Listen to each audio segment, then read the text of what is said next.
Hi, everyone, and thank you for joining us today. My name is Paul Adepoju, and I'm the community manager for the International Center for Journalists Pamela Howard Forum on Global Crisis Reporting.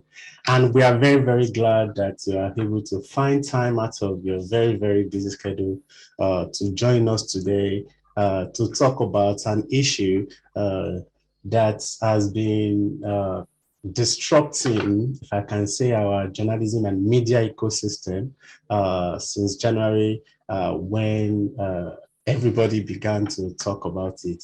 I'm talking about artificial intelligence, notably the ChatGPT tool, which has been increasingly being utilized across several industries and inclusive of the journalism ecosystem. So today we are going to be having a discussion around how this tool is being used, issues around it, what you need to know, how you can apply it, its limitations, what you can do, what you probably cannot do. And we also talk about what it could mean for the journalism ecosystem.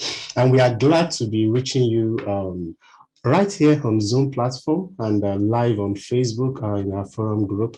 So whichever platform you are joining us with, I'm really happy that I thank you very, very much for being able to join us today.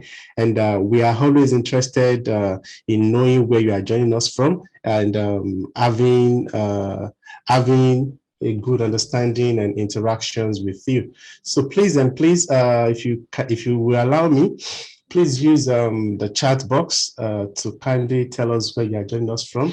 And probably we can also have a good idea of who you are as a person, the ecosystem you represent, and of course, your personal interest. And quick information, last week we had a conversation around artificial intelligence, and it was really, really an eye-opening session with the Reuters Institute for the Study of Journalism, and many questions were asked, and many of them have to do with ChatGPT. So please do not wait for this conversation to end before you start telling us asking your questions today. And I'm not just the only person that is here with to be leading this conversation. I'm also being joined by an expert, a professional, and somebody that is not new to this ecosystem. I'm talking about Gina Burrell, who is the Director of Research at Data and Society. Hi, Gina. Can you say hi to our fellow members and our guests today? Hello. Pleased to be here. Yes, thank you very much. It's in addition, Jenna's history didn't start with Data and Society. As a matter of fact, before she joined Data and Society, she was a professor at the School of Information at UC Berkeley. And together with Jenna, I will be helping our attendees to understand what the key issues currently are, how the landscape is evolving, the roles, positioning, vulnerability, and culpability of journalists. So one way that I think I would like where I would like us to start from is starting with our forum attendees today. I'd like to know your thoughts about three quick issues before we demystify many things that I think you should know. So there are three questions on your screen right now. Honestly, without even learning anything today, do you think ChatGPT can replace journalists? The second question is, do you personally consider ChatGPT a threat to your job? And the third question is, have you used ChatGPT as a tool? Please, we have a lot to cover today. I would like you to answer this question as soon as possible. And I will, once we get to 60% of attendees, I'm going to close the poll, and I'll ask Jenna's thoughts before I start our conversation today. Yes, with this, I think I can end the poll right now, if I'm right. Yes. So Jenna, what do you think about the results? I think I'm in agreement. So I think what I will be talking about today will not undermine these poll results. I think that I don't see a total threat to journalism. I don't see jobs being replaced by ChatGPT. And I will talk about why I'm not that worried about the threat. So for those that don't have time to stick to the end and are only here because they are worried of their job, you think they have nothing to worry about, right? Yeah, I mean, not too much to worry about. Maybe a little bit to worry about, but not too much. Yes, okay. I'll come back to Jenna, and I think I can say over the past couple of days, I've really gone through to a rabbit hole of ChatGPT, and I think I have a lot to pour onto you guys. And I'm going to start this journey with my personal choice in music, which is I love a lot of music genres, but what really always stands out for me is the rap industry. And I listen to a lot of rap music because it's poetic and it's quite informative and eye-opening. And let me take you to a very popular award show in the industry, the BET Music Award. And you may ask yourself, are you still on the right webinar? Trust me, we are landing, we will land, I'm going to land safely. And during the BET Award 2014, female rapper Nicki Minaj, in her acceptance speech, made this remark, and hopefully, I hope it starts on the conversation. Ooh, sorry, I think my sound setup is it's sorry, give me some seconds. So she made something. She made a remark that I think between there and then has actually changed how we actually see content creation. What I want the world to know about Nicki Minaj is when Jenna, can you hear me? Can you hear the sound? Yes. Sounds Very good. So let's take it once again. Nicki Minaj BET Award 2014. My point is, what I want the world to know about Nicki Minaj is when you hear Nicki Minaj spit, Nicki Minaj wrote it.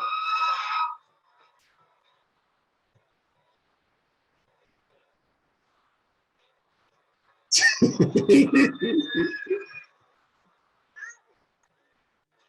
no shame. No shame, no shame.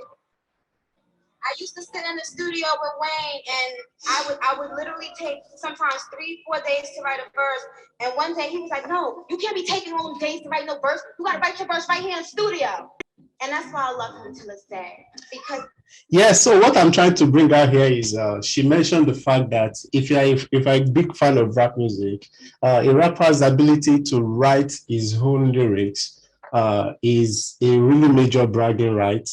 And she also mentioned the fact that sometimes she can take up to 3 days or 2 days just to write one verse.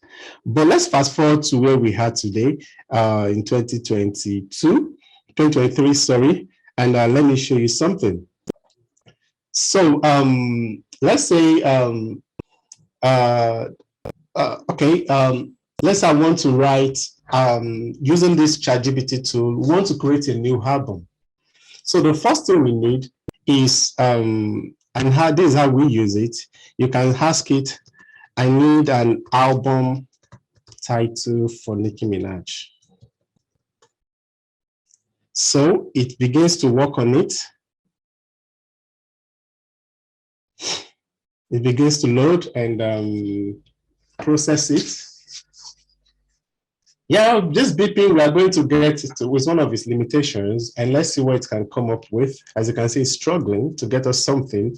Normally, if it were to be Google or any search engine, you would have seen the results already. Yes, so we said you can't really replace some jobs. I think we are really seeing a live demo of it. It's not like it's a touch and go in most cases. I've used it today, it was quite faster. So I don't know why it's giving us, it's really slow today. Yes, so it's coming up. So it's suggesting Queen of the Kingdom. But it's still beeping. Now, in addition to that, let's say we have an album title. This is a working title. We can say, I need, I think, okay, let's just ask it to stop generating. We can say, give me 16 track titles on the album.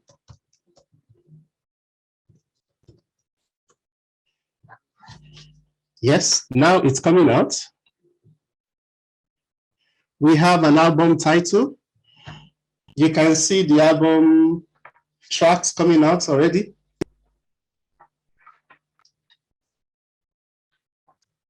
So we have 14, 15, 16.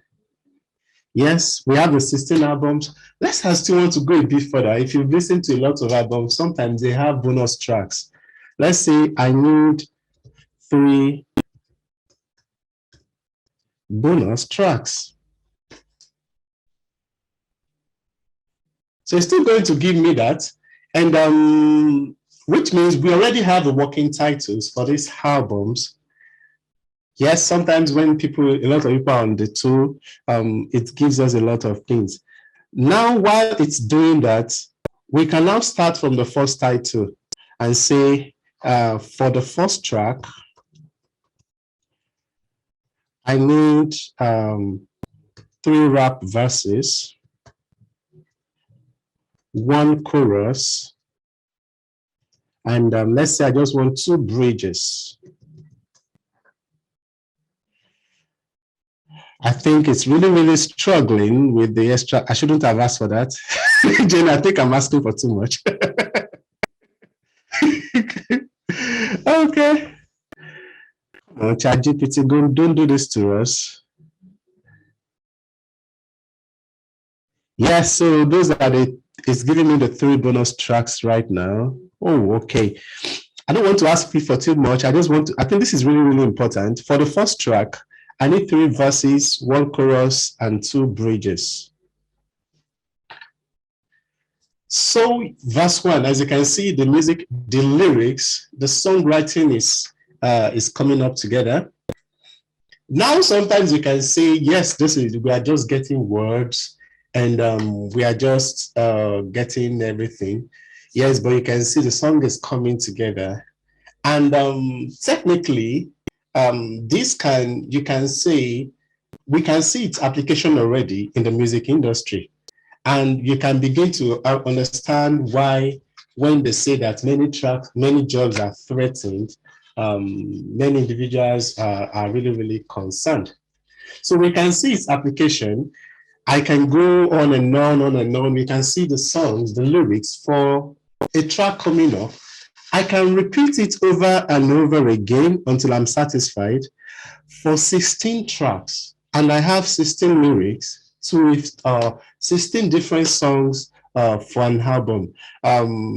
Jenna, what do you think about this? And with your thoughts, what are your thoughts with what we are seeing before we go into journalism, which is why we are here?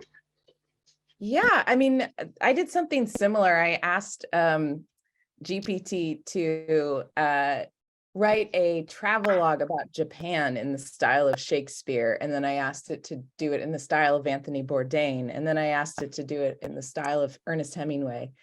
And it did make these really interesting stylistic changes. But I think what I was struck by, and also what I'm seeing here, is it's kind of cliched, right? It's like it's not really kind of inspiring the way good writing is. And someone in the chat mentioned that, there's nothing that beats the nuances, style, and soul of human creativity. And I really agree with that. I think there's no replacing Nicki Minaj with a chat.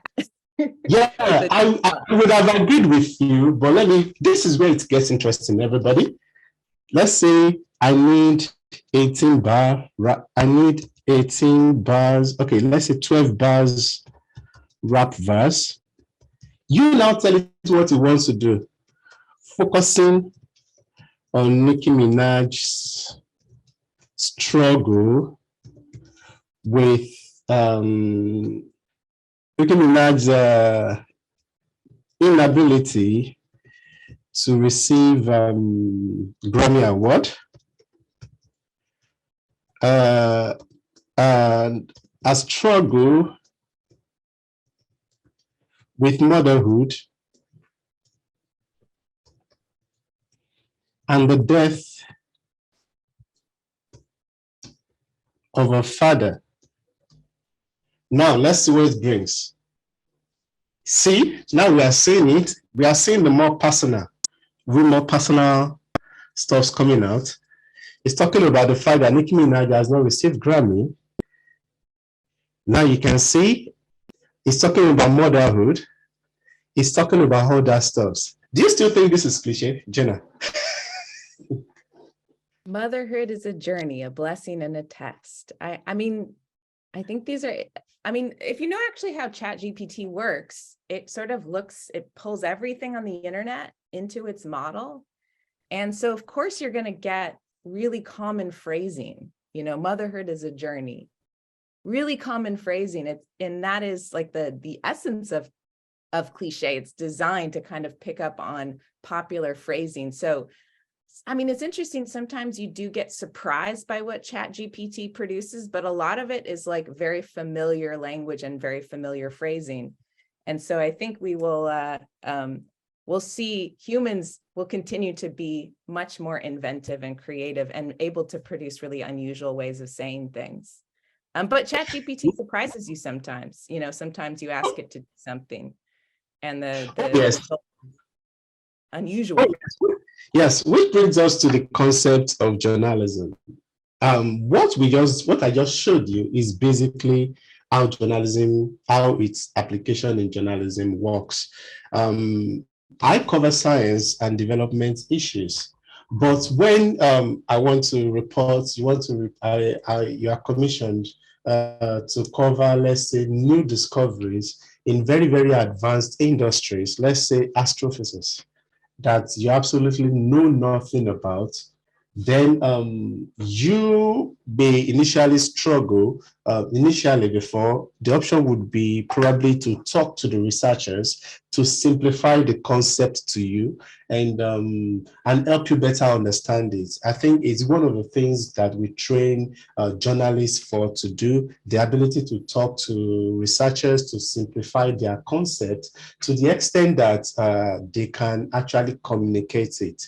But from my personal experience, one of the challenges that I think that approach presents is the fact that sometimes the person you are talking to may actually skew the explanation such that even though they are trying to explain to you, they are still, they are really, really making it look as if you are saying the truth from their own perspective.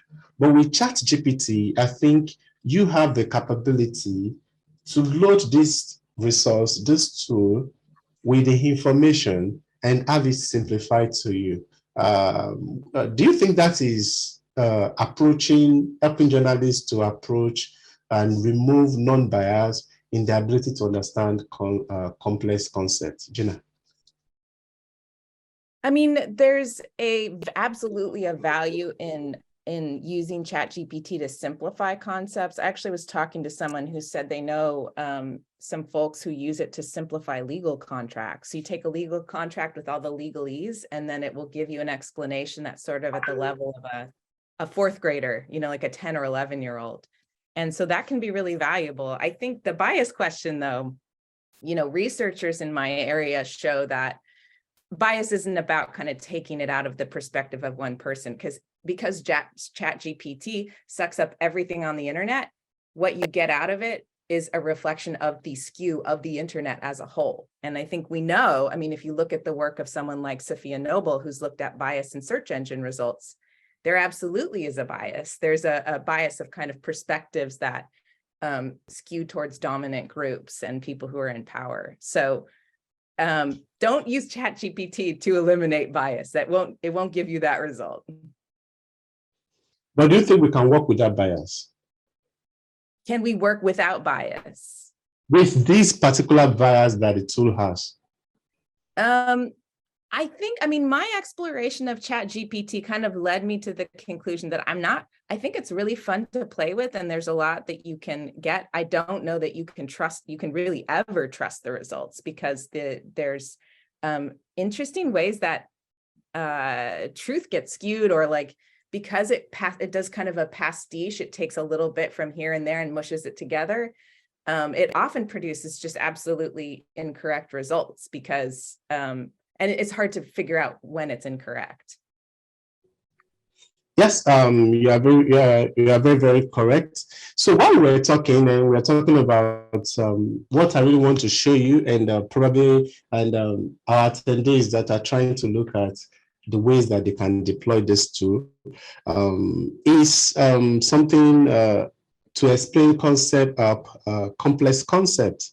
So while you were talking, and I asked it for journals on astrophysics, and let's see what it gave me. This the Astrophysical Journal, and this is an open access article. So normally, so where is the full text? Okay. Oh, okay. It's an erratum. Means there was an error. Okay. Let's take this. The DESE survey validation. If you were given this article to simplify for the general audience, even the abstract, there is absolutely no way for me to understand it. So normally, a simpler approach you can take is you copy the abstract and just give it an instruction. Simplify this abstract for me. Semicolon, you paste, and it does its magic. When I say magic, it tries its best. I think that's the word I can use. Yes. So we are seeing it going back, doing this and trying to simplify it. Yes, I want it to be done. It's simpler. It's simpler, but I mean, you can still go another step and just say, I still don't understand. I still don't understand. Can you further simplify it?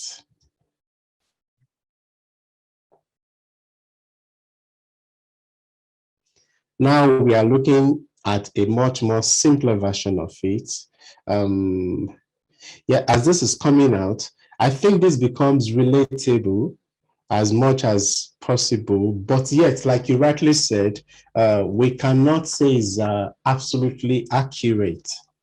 But do you agree that this can actually be a conversation starter, especially when you are trying to interview the authors of this article? Yeah, I mean, I think it absolutely is useful that way. One test I ran on ChatGPT is I asked it to summarize a book that I used to assign to students when I was teaching. What's the argument of this book? And it did a disturbingly good job. And I thought, man, if I was still teaching, I would be really worried about plagiarism, because I can totally see students putting it right into ChatGPT and saying, what's the argument? And then copying and pasting that as their essay response, which I think there are definitely ways in which it's screwed up in the nuances of the argument of the book. But I also thought for some of my students who are not native English speakers, it could be a really helpful way to kind of get them started on like summarizing the argument of a book, or simplifying it. And so they're not like reading through pages and pages of text, which can be really a struggle in a language that is not your native language. So yeah, I think it has that value. And for journalists, I would imagine if you're talking to experts and you don't have a lot of time, you're writing on deadline, and you need to kind of get the gist of something so you can ask intelligent questions, that's a great place to start. Yes, talking of asking intelligent questions, using this example with this research article, we can go a step further. And and say, give me 10 interview questions for the author of the paper, focusing on what the research means for the general public.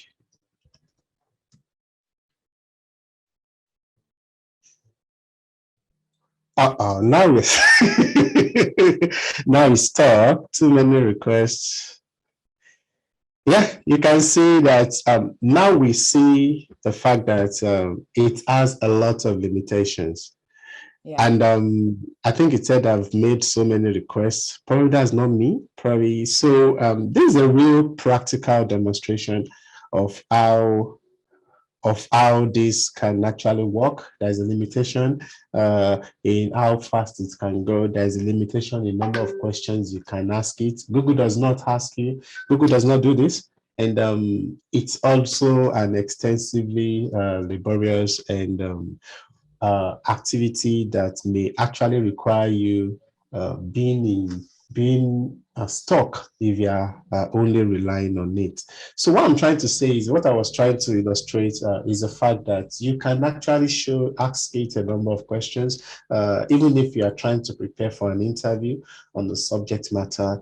Like Jenna rightly said, it's not an absolute tool on its own for you to fully rely on, but it can help you to have some ideas of what to do. And one thing that I think is it's also important is every day, every time when I open my phone, I see notifications from different media organizations. The two ones, especially the Washington Post and the New York Times, they're always, if something happens, they're always competing to be the first to break the news. And the ones, if you are in a race to breaking news, and you are trying to break news regarding a major milestone in terms of scientific research, and you are not sure whether you actually have a full grasp and understanding of what that study is all about, you may use the tool to simplify the finding, the research, such that when you are asking your questions to the sources, you actually have an idea of what is happening, and you can now fact check independently, especially by asking your direct sources what is happening. So what are your thoughts on this application, Jenna? I mean, that one makes a lot of sense to me. And actually, I have a story I want to tell about another use of ChatGPT that occurred to me could be really useful for journalists. And, that's suggesting people to interview in the first place. And so one thing I tried out yesterday on ChatGPT, I entered into it, who are the foremost experts on ethical AI? And it came up with a list of 10 names and affiliations. And they were people I knew or knew of. It was a familiar list. And I thought, well, that's handy. That saves you a lot of time if you're just trying to get some names and then you can go out and look them up. However, I tried it, and because this is an international audience, I tried another request on a topic that I happen to know a lot about based on my research, which is the situation with electronic waste in Ghana, in West Africa. And I saw a few people in chat from Ghana, so hello to the Ghanaians and West Africans out there.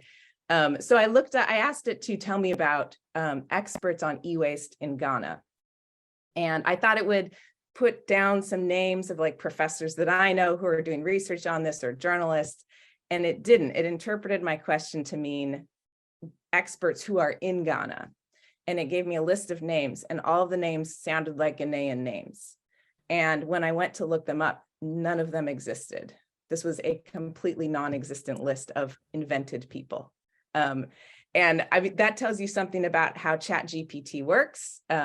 It does pastiche. It puts together plausible answers to your questions that sound right, that you have to check because it can be absolutely wrong to the extent that it's actually inventing things that don't exist. I also asked tell me about the coding elite, the concept of the coding elite and who's written about it. And it gave me the names of 3 books by authors that also don't exist. So that's a little warning on the limitations. But, you know, if there's a topic you're trying to learn more about and you're not sure who to contact, it's a good place to start. It can give you some names and then you go find those names. Yeah, I wonder if I said these are not real names, give me some real names. Yeah. Response would be different. And then let me just add one thing to that. There's an issue, I think, for a global audience with my daughter just came in. Okay. School, it's early. Yeah. So what is important to know for global audiences is that ChatGPT relies on the body of information on the internet. And wherever there is not information, if there's something that there's just not much about, we call those at Data and Society where I work, we call those data voids. It will fill the void and it will fill it with whatever. So watch out for the data voids. I think for much of the world, I mean, like a US centric English language, topic, you'll get a lot and it may be more correct. For much of the rest of the world, if you have topics there's not a lot about it on the internet, you will get sometimes just completely invented stuff if you use ChatGPT. Yes, talking of completely invested stuff and now stretching your comment a little bit. Thank you to the person that gave the tip on me refreshing my screen. That was really, really helpful. So last week, something happened in the healthcare industry, HIV. We had the story, the report that the phase 3 trial of a vaccine candidate failed. And there was this press release from Johnson & Johnson. Yeah, simple enough. But if you're trying to still add some context to that kind of story, and you can talk about what has been said in the past regarding HIV vaccine. So I did this, and I think there's a lesson I would like to bring out, but I wanted to show you what I'm talking about. So you can just ask quotes on HIV vaccine. Now it's coming out with options.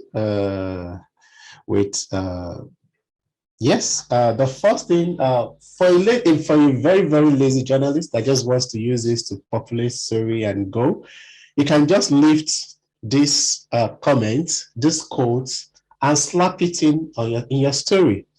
But something is really, really obvious if you look at these 3 quotes. I don't know if anybody can quickly pick it up in the chat box. What is wrong? What is the mistake that is very, very glaring in these 3 comments that you're looking at? We don't have much time, so I'll go straight to the point. The 3 comments he told the persons that are mentioned are no longer in the position. For instance, Michelle Sidibe is no longer the executive director of UNAIDS. Margaret Chan is no longer the Director General of the World Health Organization.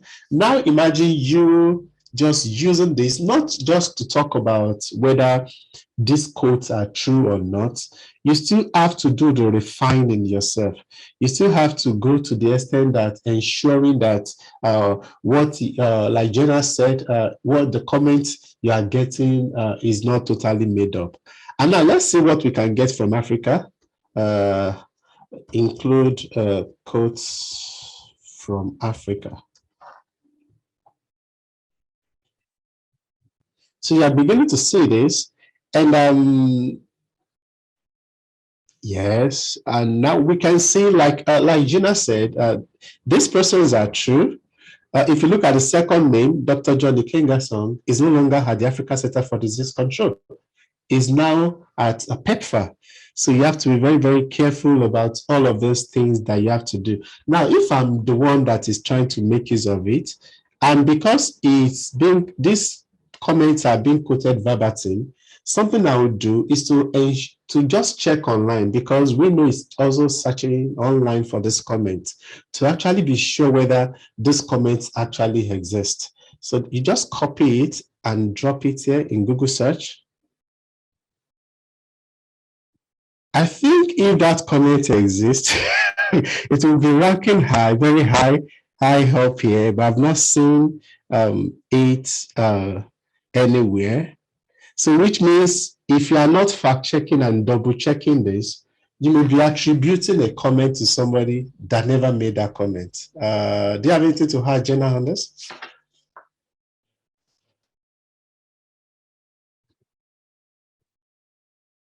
Jenna, did you hear me? Do you have any, what are your thoughts on what you just saw? Yeah, I mean, that was sort of my point is that, you know, if you get a quote from ChatGPT, you can't trust that the words are right. You can't trust that the source is right. You can't trust that the source even exists. But, you know, you have other ways to check that. So someone said in the chat, trust but verify. Yes, verify, verify those sources. And I think that's one thing people are worried about is that, you know, I don't know if people read this recent story. CNET was using an AI tool. I don't know if it was ChatGPT to produce articles, and it put up all these articles that were not thoroughly fact checked, and they had like mathematical errors. And I think basically what happened is whoever suggested that they start doing that trusted the tool too much, trusted that it was producing things. It has this authorial voice. ChatGPT has this authorial voice that sounds very expert and sure of its responses. Yeah. And so you ended up with a lot of like CNET putting junky articles with errors in them on their website, which for a reputable journalistic outlet is a big problem. But there's the whole rest of the world where, you know, the rest of the industry, which is maybe less worried about journalistic reputation, is maybe more interested in search engine optimization. And so I can see this tool being used to produce just, you know, flood the internet with junk just to kind of manipulate search engine rankings and to boost advertising. And so I think journalism, which has these ethical standards and these norms, is, you know, hopefully protected from the junk that might be produced by ChatGPT, but there's the world outside of kind of reputable journalism that is, you know, that could absolutely use this tool and not use it with the kind of scrutiny and verification that many people are calling for in chat. Yes, you're absolutely right. I think you mentioned something that is also similar to my conclusion about it, which is it's all about what type of journalist you are, the type of journalist you are.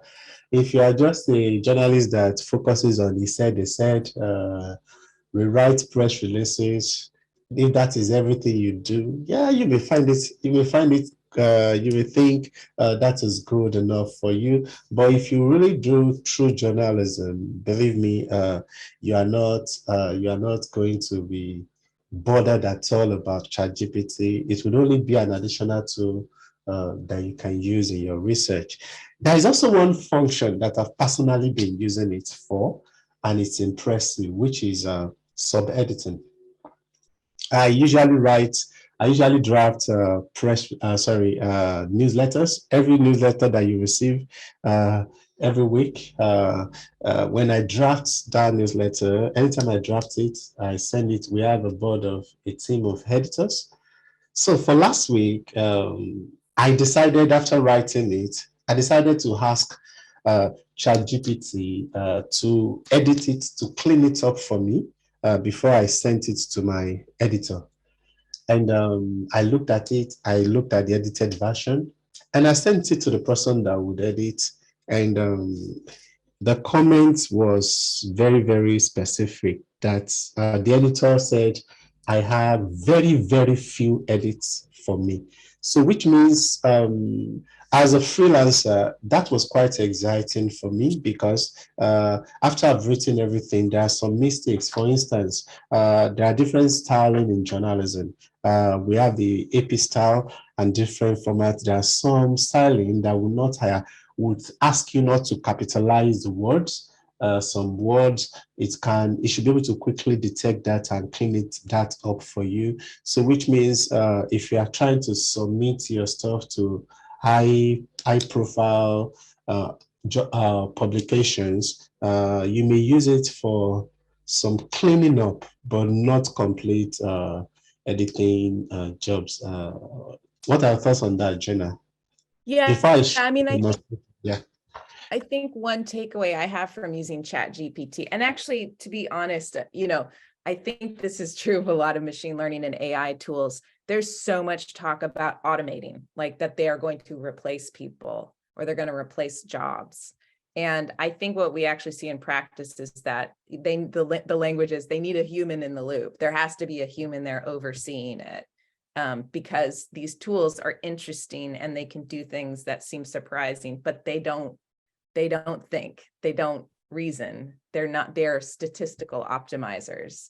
And because they sound so human, when you send in a prompt, the result you get sounds so human, it can be confusing and easy to impute more intelligence than is actually there. So you need a human in the loop. And so for journalists, I think it's a really great tool to augment what you're doing, but you have to know about its limitations and not trust it too much. Yeah, I mean, the other thing I would say about that question of automation, I mean, there's something you have to know. Someone said this in chat, and I think it's worth mentioning. I really don't like the word machine learning or artificial intelligence. Those words, I think, have really been a block to our understanding. If it was up to me, we'd call it data mining and statistical optimization, which is very bland. But the way that it produces those results is in fact around the probability of words showing up together. It's not, there isn't symbolic reasoning there. And you can see how limited ChatGPT is when you ask it really kind of obvious things. And it comes up with things that make no sense as a result. And so actually there was a Salon article the other day that I thought was great that was sort of demystifying ChatGPT. And the example one of the writers came up with was to ask ChatGPT, which is faster, a spoon or a turtle? And the answer was a spoon. I tried this myself. A spoon is faster than a turtle. And so I asked why. And that's what it said. A spoon's faster than a turtle. Is the response. So it's not thinking, it's just relating words together. Turtle goes a bit slow. So anything that's not a turtle would win in a race. It doesn't have a concept of spoon or animal or something that moves or something that could be in a race. There's no knowledge. It doesn't think. It finds statistical patterns. Yeah, that's absolutely. It looks very human. I mean, the result is kind of magically human sounding. Oh yeah, magically human sounding. And for that function, I think for freelancers out there that may want to ask me, you are curious about how you can use it to clean your work up. Let me quickly show you a demonstration while I'll allow my amazing guest to catch a breath a little bit. So I wrote this piece today, and I think hopefully it has not been published. Even if it has been published, it's okay. So the prompt I usually use is clean up the space, AP style. Then the draft that I've already done. Then while it's doing it, something I've observed is that if you are using it, sometimes, I don't know, it's problem with quotes, comments. If you want to quote people in your comment that you have in the interview, it usually removes the quotes. So you have to be very, very wary of that. That's something. And another thing, if you are looking at it already, if you are very conversant, if you are looking at the result already, if you are conversant with the internet, online publishing, you know that the first paragraph cannot work for a website. That's too long of a first paragraph. So which means even if you use it, you can't just plug it in like that and send it to your editor like that. You still need to look at it. And for me, I allow it to do whatever it quickly wants to do. And while I still come back, because I realize that even if you have a quote in your story that you want it to be in that story, it will have gone and you will be lost. It will be lost, and then you have to still come back and insert it because editors always usually ask you to have a quote. And while it's doing that, it's polishing your story. And another thing you can do is if you're struggling to have title, I think it does this really, really well. At least it's when you are blank, when you are short of ideas on titles. So you can ask, give me a title, give me a news headline for this.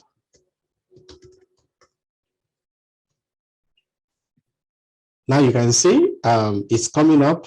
We have seen ideas like that. But if sometimes your media outlet, this is too long, you can say it is too long. It's just as if you're having a conversation with somebody. It's shorter. Now, if you want to, something I did, you can say I need it in 8 words. Let's see if you can count. And 2, 3, 4, 5, 6, 7. Now 1, 2, 3, 4, 5, 6, 7, 8, 9. Now this is an example of what we complained. We were talking about Jenna before we went live, that he struggles with math. So I asked for 8 words, but what we have here is 1, 2, 3, 4, 5, 6, 7, 8, 9. So it's a good example. So if you say that's not 8 words, 1, 2, 3, 4, 5, 6, 7, 8, 9. It still struggles with math. So, so you are seeing we are showing you the bots, but like I said, it's not getting it right. So if I now want to intervene, I think for me, if I still really want it in 8 words, I can just say Nigeria's diphtheria outbreak. You can easily see where you can move things around. COVID-19 cases drop in Africa. 1, 2, 3, 4, 5, 6, 7, 8. Can you see? It did 9, but I was able to still move things around to do it. Then if your news outlet uses subtitles, you can ask it, I need a subtitle for the story. So a subtitle comes across. If you like it, you can still use it. Then if you can ask it for, I need a summary for the whole story.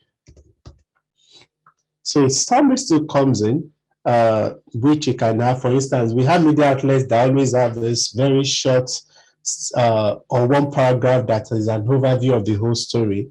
If it tries its best, like we've said, it tries its best, but this is not a summary. This is like this is getting too long.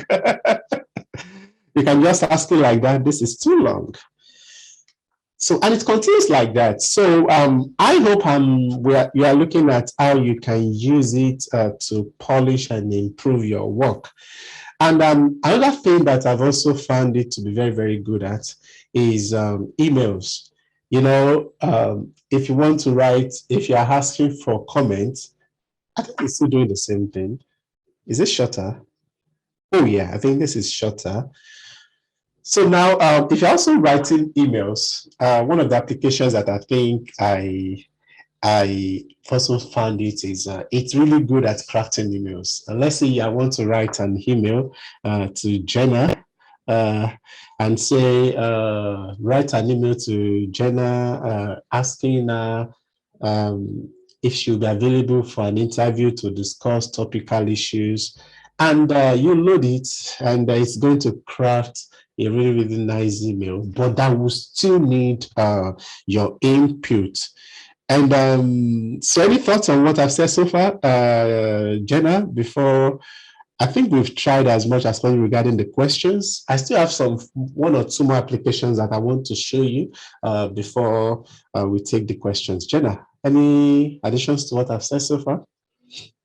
Yeah, I mean, I'm seeing this already bubbling up in chat around a couple of things. One is like, what's the business model here for OpenAI, which built this tool? It's free and available to everyone right now, but how long will that last? And like this kind of nice little lightweight tool that we find kind of helpful in augmenting the work that we do as writers, the work that you do as journalists, will you still have access to it without paying a huge amount of money to access that platform?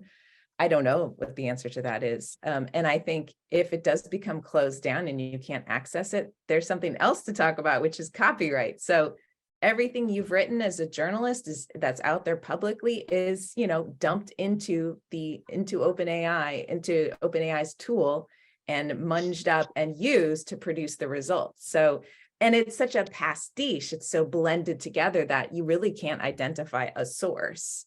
And so you have this copyrighted work that you've published as a journalist that informs that model, and you don't get compensated for that. But potentially OpenAI makes a ton of money. And I don't think copyright law is really up to the task at this moment. I'd be happy to talk about that. If people are interested, we could talk a little bit about that. I think so. I think so. One of the questions that it's part of one of the questions that I think I have for you, which is who truly owns content created with this particular tool? If a journalist has really used it to write a story, who truly owns that content? Can OpenAI claim right to it? And we're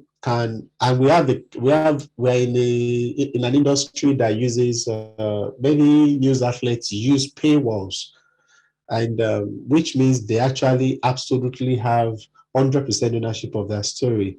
With this trend, do you still think news organizations can claim absolute right over content created with this? So what do you think? How do you see the legal aspects evolving for unsuspecting journalists that are unknowingly and using it indiscriminately?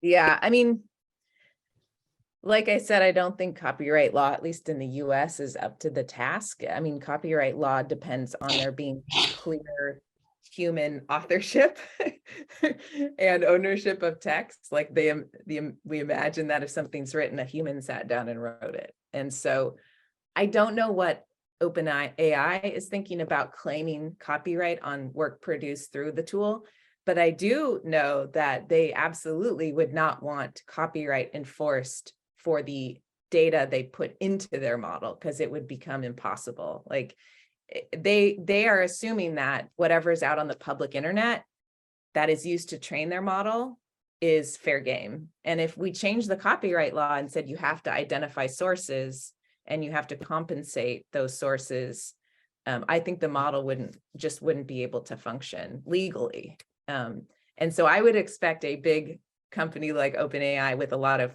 power and resources would fight that change in law very, very vocally. And I think copyright is a really interesting thing to look at. How will that evolve? I also think it'd be very unpopular for them to try and enforce copyright on work produced out of the tool when they are not expecting copyright on the data going into the tool being enforced. So. Yeah, thanks for that. There's an interesting question that I don't have the answers to, but we can figure it out. How ChatGPT will work in different languages? Can ChatGPT write in any language? So let's ask ChatGPT to answer it by itself. So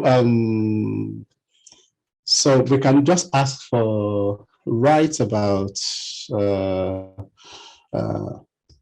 news story, epistle in Chinese on mutations in SARS-CoV-2. Let's see what we are going to get.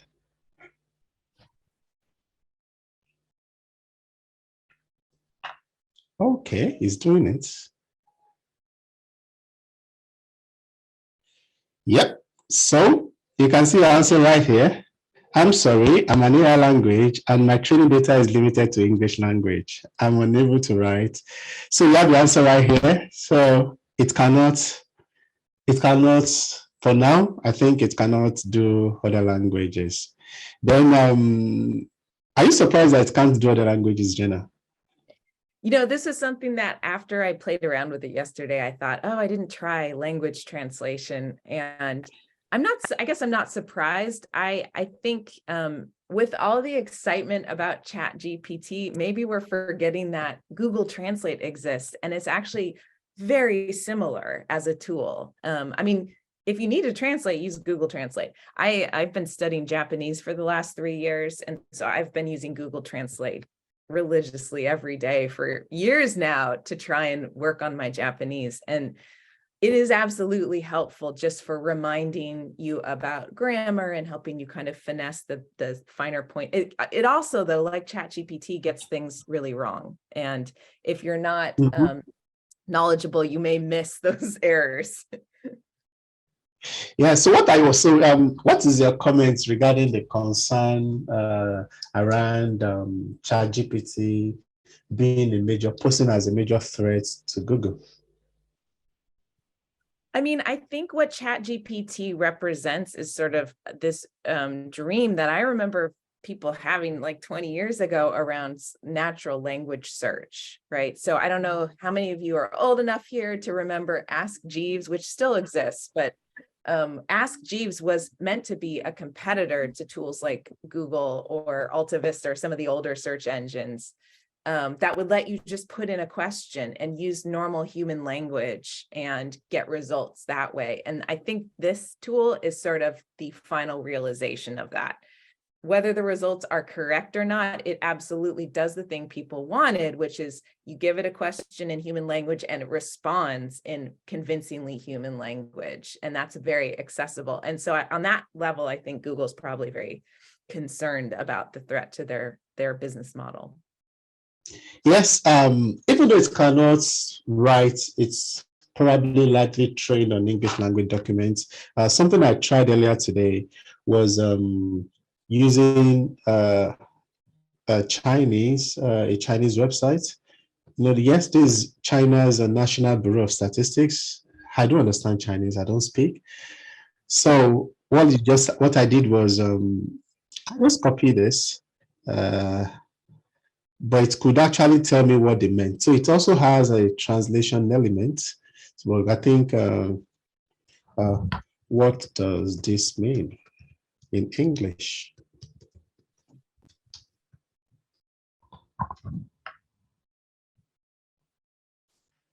So it has its translation elements, I think. But like we said, I think the major concern and why journalists should be extremely, extremely careful about its use is the fact that we can't still fully trust it, especially in an age where I think it's on lag mode now. It's tired, especially in an age where trust is a major concern for the journalism ecosystem. When the industry is continually being uh, uh, talked about in the light of spreading fake news. So unless you're absolutely, absolutely, and absolutely sure about this, as we've seen since this conversation began, we cannot, you cannot wholly, fully, and solely rely on it. At best, it's an additional tool that you can just use for it. I think it's just beeping now. Probably it's hearing me and it's not happening. But when I used it in the morning, it was actually able to tell me uh, something I was looking for. It translated it into English language. But like we rightly said, if you have Google Translate, it's a very, very advanced tool that is also, I believe it also has some element of artificial intelligence. And I think we're already using artificial intelligence on a daily basis, but this actually brings it to the fore. So I'll come back to this, and a question I have for you that we have seen Omar would like to know is, how do you think ChatGPT would evolve? I mean, I think people expect it to get smarter, and I think it's sort of there. I think it's already where it's going to be. It's got the entirety of the internet to pull data from, and it's using basically kind of the evolution of neural networks and unsupervised learning. And unless there's like a radical change in the field of artificial intelligence and machine learning, I mean, this model, I think, has kind of reached its limit. And there are people out there. One person who I listen to and whose opinion I respect a lot is Gary Marcus. He's a machine learning expert and a cognitive scientist. And the cognitive scientist part is important because what he points out is that if you want these tools to actually, in a sense, know and think better, then you have to start representing the world inside of them. You can't just dump data in and have it organized and optimize it. So for example, this tool doesn't do math well because it's not using, it doesn't have a part of its brain that is computation, believe it or not. It's just doing pastiche and kind of sophisticated cut and paste with all of the text on the internet. So if we wanted to see it really improve, you would need some other kind of model built in, some kind of symbolic reasoning, for example. And I'm sure people are looking towards that, but that's a whole different direction. Yes, Nico would like to know very quickly, how do you think editors can check if a reporter or freelancer is writing full on via GPT? Start requesting quick sources, list at the end, citations that might encourage fact checking too. So what is your advice for editors that are scared that their writers are writing with ChatGPT? For me, I think you can easily see. It's like you said, it lacks emotions currently. But what do you think? What are your advices for this person? Yeah, I mean, I think if you thought, what is produced out of ChatGPT, just plainly, if you thought your human journalist was writing that, you'd probably be pretty unimpressed. You would be disappointed in the quality of their writing. And I don't think it's maybe a way to get words on a page quickly, but I mean, there's so many elements of good writing, not only like the fact checking part of it's important, actual citations and real sources and proper quotes, and that those kind of stylistic flourishes. Like when I asked ChatGPT to write a travel log, in this one was in the style of Anthony Bourdain, and I thought the voice was kind of like his voice, but it also said, "I will never forget my trip to Japan." And it said it twice in one paragraph, and it said it once in the introductory paragraph. And there was that kind of clumsiness and lack of finesse in the language that I think, maybe you have a ChatGPT write your article and then you finesse it. And maybe that's okay. Maybe that's just a human augmenting their ability to get words on a page and meet deadline using a tool like that. So now I'm open the floor. If you want to talk live, if you want contributions, questions, you can request to talk. Raise your hand and I will activate your mic. I see Yvonne. Yvonne, you have the floor. Hello, can you hear me well? Yes, we can hear you.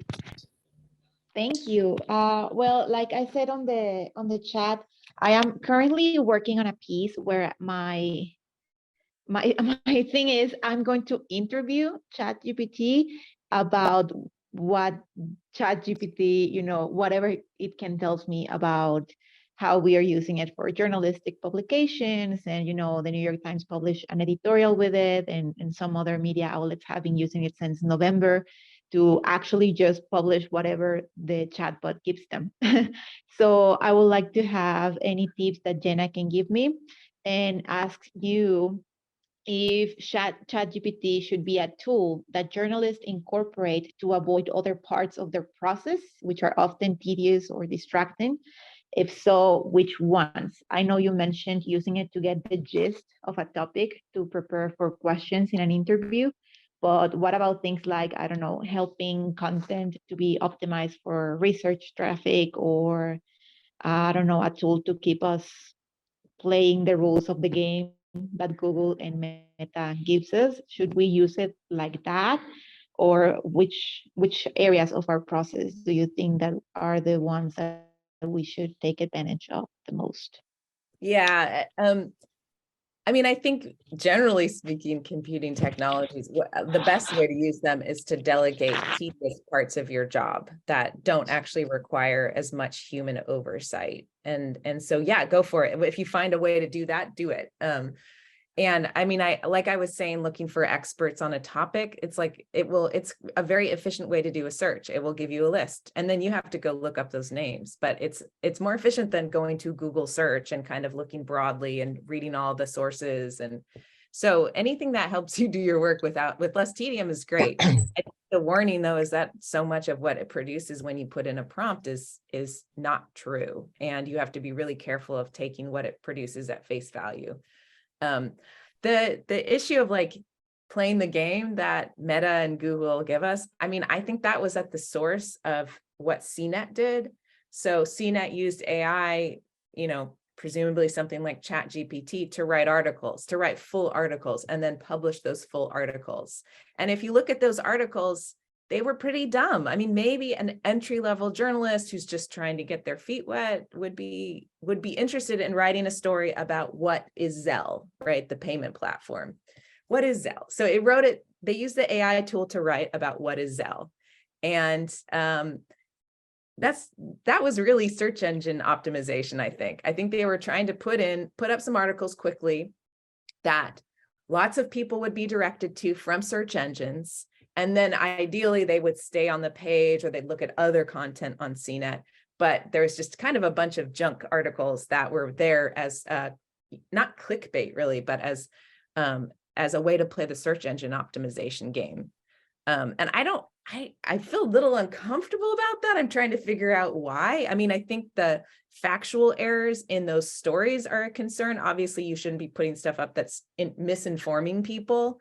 But, you know, search engine optimization is a big part of how the game is played for journalism, for everyone trying to get an audience on the internet. You just mentioned factual errors. I would like to know if you think this will be or represent a risk of misinformation if media outlets just start using it without verification, without fact checking. Yeah. Do you think this will become a problem soon? Well, they should not use it without fact checking. I mean, I think the problem maybe with CNET was that there was an automation bias. I mean, automation bias is this notion that people trust computers because they assume that they produce correct answers, that because they're computers, it's mathematical and it's true. And that is a mistake in this case. That is very much a mistake. So it is, if people fall for that automation bias and use this platform to produce articles and think that they don't require fact checking or editorial oversight and just put them on the internet, then it's less like the kind of radicalizing misinformation that's about propaganda. It's more just about having the internet be full of content that is, you know, worse and worse in terms of factual errors. So it needs to be fact checked, maybe even more than a human, right? Because the errors are sometimes so silly and the voice that it uses to answer your questions sounds so authoritative. Yeah, we'll go to Afiz and Afi. Afiz, you have the floor. Where are you joining us from? I'm joining you from Nigeria, Lagos specifically. Yeah, go ahead, please, with your comments. Oh, all right, thank you. Let me thank you first and foremost for coming up with this topic. I think it is hot at this time. So I want to mention that we should caution our colleagues in using ChatGPT in writing stories, because if we look critically at the elements of news writing, we would note that at the core of it is trust, and we cannot subject our trusts. What do we call it? We cannot subject the trust in the news writing to artificial intelligence. So doing that, we run the risk of betraying the public trust. We run the risk of misinforming the public, because even if the information turns out to be true eventually, the fact is we cannot verify, we cannot be sure that this is coming from real-time sources. So I don't think we have got to a point in the information cycle where we need to trust so much AI in lieu of sources when it comes to news writing. So let us continue to de-emphasize using it for news writing, using it to gather stories. I think that way we will limit the negative effects it may have, and then project the positive sides of it in terms of editing and what have you. Thank you. Thank you very much. Samuel, you are next. If you still want to talk, you can raise your hand, please. Samuel, over to you. Yes, sir. Thank you so very much for this wonderful forum to discuss chat, GPT and AI.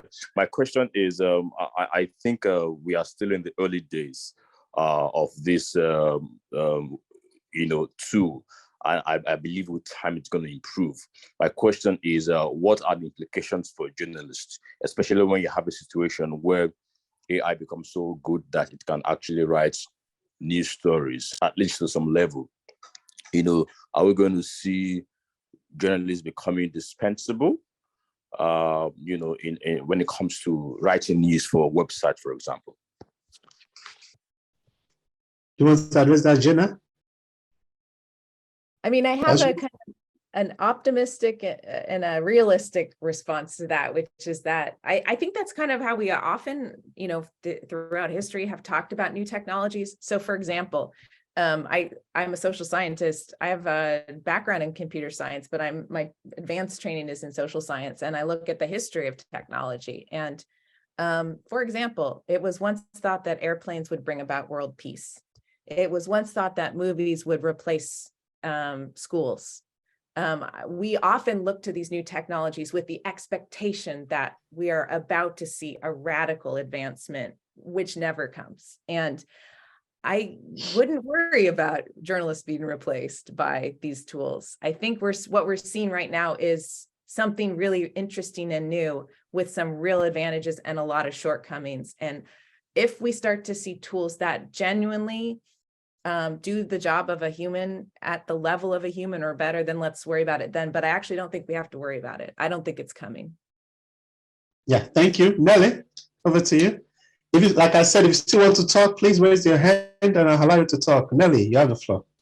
Yes, thank you. Hi, Jenna, and hi, Paul. I'm glad you mentioned that, Jenna, because if there's one thing I've tried to stay away from is that fear of annihilation or doom, that will be the end of journalists. Not because we're indispensable, but if any industry should know by now what adaptability does for their good, it should be us, because we've reported on industries that have shut down because there's a new technology, there's a modernity to it.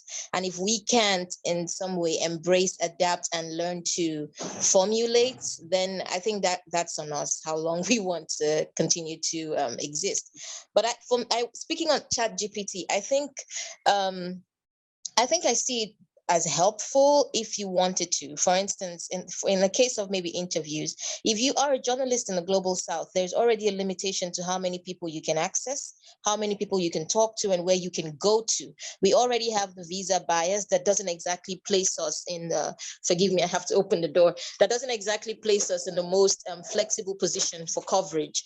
So if you have an AI that can supply and supplement that aspect for you, help you with interviews with experts that you ordinarily cannot access, that's good. However, I'm a little bit I never really trust anything that I haven't researched twice or three times. So even when you do that, you should be able to find people to talk to or research some more. So in a way, it's both helping us and doubling the job, I think, right? Because now you have access and assistance, but you can't trust it no matter how great it becomes. So you have to cross-check anyway. So time management is a concern for me, but also the assistance that it gives is also a concern. But I think in the end, this is how we would know people who are genuinely more intelligent than machines, because of how much leverage you give to the machine, I think. That was excellent. Thank you for that. Winston, you're next. Winston, you have the floor. Hi, can you hear me? Yes. Yes. Okay, this is Winston Male from Malawi, and thanks so much for this presentation, this workshop, whatever we call it, on this wonderful tool that is out there.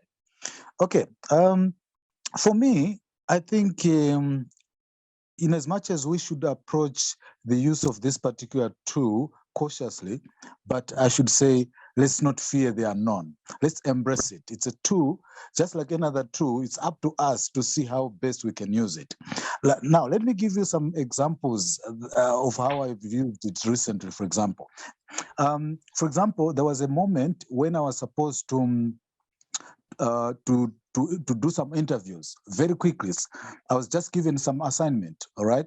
So I quickly went to this particular tool and punched some prompts, like, for example, I would like to speak to so-so, and my line of thinking, this is what I would want to say. Can you quickly suggest some questions that I would give to these particular sources? And quickly, this particular tool suggested some questions, which made some sense to me. It could have taken a lot of time for me to sit down and start thinking. And recently I was also doing a story on cross-border trade between Malawi and Zambia. Recently they launched a one-stop border post. So I was also assigned to do some quick story. So I went to this particular tool and entered some prompts. Which sources should I talk to? What sort of questions should I ask? And boom, it suggested some sources and some questions. So I would say, yeah, the only thing that I avoid with this particular tool is on facts. I make sure that I cross-check any fact that it presents. But in terms of suggestions of titles, headlines, questions, sources, I think it's doing a wonderful job. Thanks so much. Thanks so much. Do you want to respond to that, Gina? You totally agree with what you said? I agree. I think I had one quick thing to say about fact checking. My husband has a startup, tech company that he's been building for the last couple of years, but it's quite small and it doesn't have a lot of presence on the internet. And so as a test, I asked ChatGPT to tell me what this company did. And the first thing it gave me was like some educational app, which is not what he's built. So I asked it to tell me what this payment platform that he's built does. And it gave me a summary, which was generally like what payment platforms do. It was not at all correct as to what his payment platform does. So then I asked it to tell me about this payment platform in Portland, Oregon, which is where they've launched this tool. And it told me mostly a correct answer, but with a mistake towards the end. And to me, I was like, oh, this seems like exactly the kind of thing you would ask ChatGPT to do. There's something newsworthy, there's a company, you need a summary of what they do, but it's something that's not so global or well-known. So it does sort of a pastiche. It doesn't have a lot about this company, but it can tell you something about payment platforms. And so the ways that it can give you incorrect answers are so tricky, and it will seem obvious that it's correct when it's not. So fact checking is so important if you're using this tool. You can use it to generate text, but you have to check every piece of it to make sure it's correct. Yeah, the issue I now have is it here to stay, or we should still wait it out and see how long this will last, considering the fact that it's still struggling, and a lot of questions that we've seen is actually showing that it still has a long way to go. Or what do you see, in addition to that, what do you see a perfect ChatGPT would look like, and how do you think that would impact or affect journalism industry? Yeah, I mean, I think the really critical question is, how long does it remain open and available for everyone to play with? And I think if they close it down, or I mean, they have some kind of partnership with Microsoft, maybe it gets embedded in Microsoft's search engine, maybe it becomes part of a tool with an advertising component, which is generally how they make money on those things when we as users are not paying for it. So I think it's really about the business model. That's what will determine where it goes in the near term future, in the next few years. Yes, you're very correct about the business model aspect, because the more you look at it, the more I always ask myself, with the pressure, with the load that it requires to keep that platform running, it's a lot of data space. And do you think an updated, a real-time database, ChatGPT, is that realistic from a tech point of view, or will it always have that limited data set? And another thing I was curious to know about is the ethics of gathering the data that they used. Who gave the access, and were they? Can we talk about ethics issues when it comes to similar tools, just crawling and accessing tools all over the internet to build and strengthen what could actually be commercialized in the nearest future? Yeah, I mean, some of the things I was talking about before around bias, if you're sucking up content from a bias, feeding it back out. I mean, I think ChatGPT has done a lot to wall off like offensive content and racist content, and the kinds of, and pornography, the kinds of things that are people that are not welcome for many people that don't want to see that or consume that. I think there's another ethical issue though, which is that I've gotten to, which is around copyright. When it is walled off and basically what we produce as writers becomes content that they monetize, I think there are questions there. And I'm actually more worried about DALL-E, which does generation, because it's sucking up the artwork that humans have produced and coming up with these very stylistically interesting.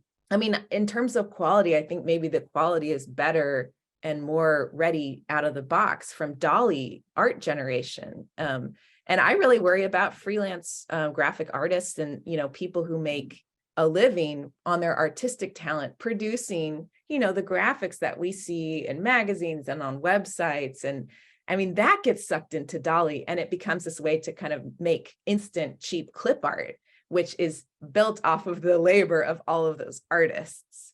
So there's an ethical issue there around like labor and compensation and copyright. Yes, if you missed what Jenna said, the company that built ChatGPT is OpenAI. And if you look at this corner, it's not only ChatGPT that is there too. The one she mentioned is this DALL-E 2, which is for creating realistic images. And, if you want to write a story, if you are doing a story and you want to use a particular picture for that story, sometimes you have to go through a lot, and illustrations are always are now trendy in many of top media outlets are using it. So using the company has this tool that creates just nice images you can use. And if this is absolutely free, like she said, I've also tried it and I think it's scarily good. And I asked it to create an illustration for a Black pregnant woman in Africa. I want to show you if I can still get a story. And it was really, really uncanny, and that was very, very good. So we need to really, really, I'm trying to find that story. So that is a major, major challenge, like she rightly said, for this ecosystem. Even though the attention continues to be on, yes, the uphill battle for safe abortion in Nigeria. This image was generated using that DALL-E. Yes.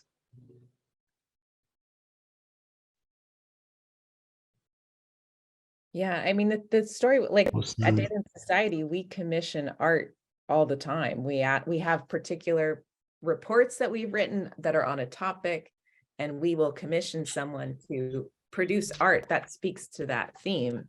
And it's not cheap. Like you're paying a human to create original artwork.